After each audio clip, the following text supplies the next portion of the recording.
Chers élèves, bonjour. Aujourd'hui, on va voir une nouvelle leçon de grammaire qui est les mots interrogatifs. Avant de commencer notre leçon, faisons un petit rappel sur les mots, sur la phrase interrogative. Donc, la phrase interrogative, on l'utilise pour poser des questions. Elle se termine toujours par un point d'interrogation. Donc, cette phrase, elle peut se construire de trois façons. La première, on change l'intonation de la voix et on ajoute le point d'interrogation. Prenons l'exemple suivant. Ton école est grande. Pour transformer cette phrase déclarative en phrase interrogative, je vais ajouter le point d'interrogation et je vais changer l'intonation de la voix. Ton école est grande? Ton école est grande? Passons maintenant à la deuxième façon. Donc, en ajoutant un pronom de reprise ou l'inversion du sujet. Prenons l'exemple suivant. Ton école est-elle grande? Donc, le pronom ici, elle, il reprend le nom ton école. Si vous remarquez bien, le verbe ici, il est placé avant le pronom. C'est pourquoi on a appelé l'inversion du sujet. La troisième façon, c'est en utilisant des mots interrogatifs. Exemple, comment est ton école? Est-ce que ton école est grande? Où se trouve ton école?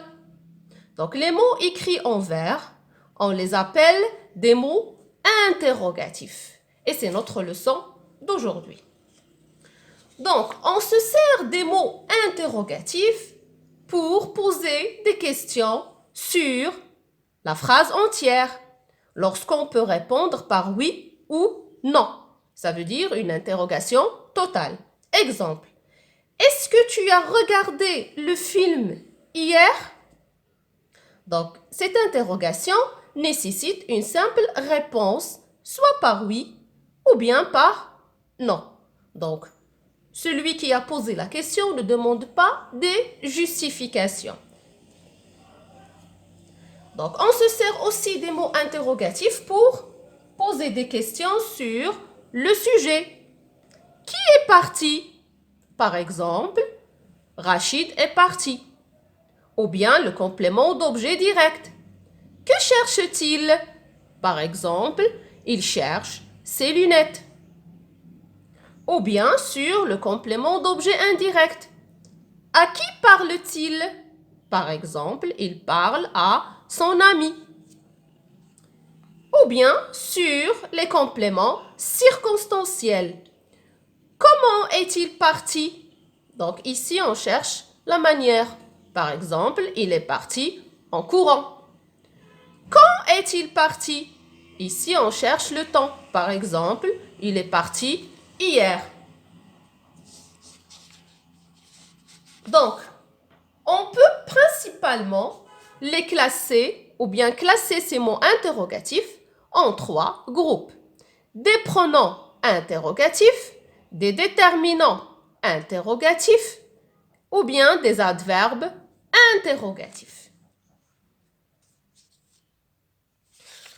Pour les pronoms interrogatifs, exemple, qui, que, quoi, lequel, laquelle, duquel, etc.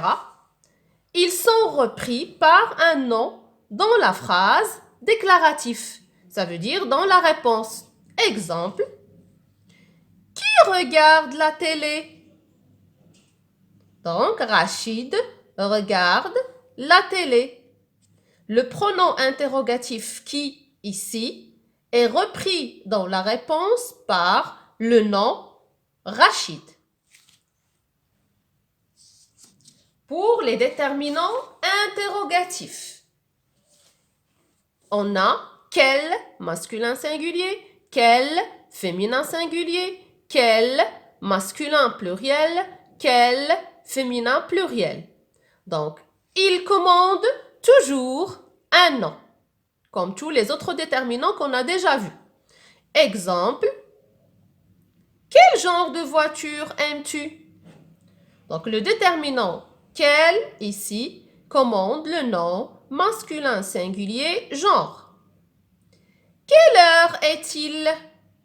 Donc, ici, le déterminant quel commande le nom féminin singulier heure. Pour les adverbes interrogatifs, on a où, quand, comment, combien de, pourquoi, etc. Il pose une question sur une circonstance. Exemple, quand arrive-t-il? Donc l'adverbe interrogatif quand, il pose une question sur le temps. Où partent-ils? L'adverbe où pose une question sur le lieu. Résumons maintenant ce qu'on vient de voir. Donc, les mots interrogatifs servent à poser des questions sur la phrase entière, sur le sujet, sur le complément d'objet direct, sur le complément d'objet indirect ou bien sur les compléments circonstanciels. Ils peuvent être des pronoms interrogatifs, exemple qui, quoi, que, lequel, laquelle, etc. Ces pronoms sont repris par un nom dans la réponse. Ils peuvent aussi être des déterminants interrogatifs, quel masculin singulier ou bien quel masculin pluriel, quel féminin singulier ou bien quel féminin pluriel. Ils commandent toujours un nom. Ou bien ils peuvent être des adverbes interrogatifs. Exemple, où, quand, comment, etc. Ces adverbes posent une question sur une circonstance. Donc ainsi, mes chers élèves, on a terminé notre leçon et je vous donne rendez-vous à une prochaine ou bien pour une prochaine vidéo.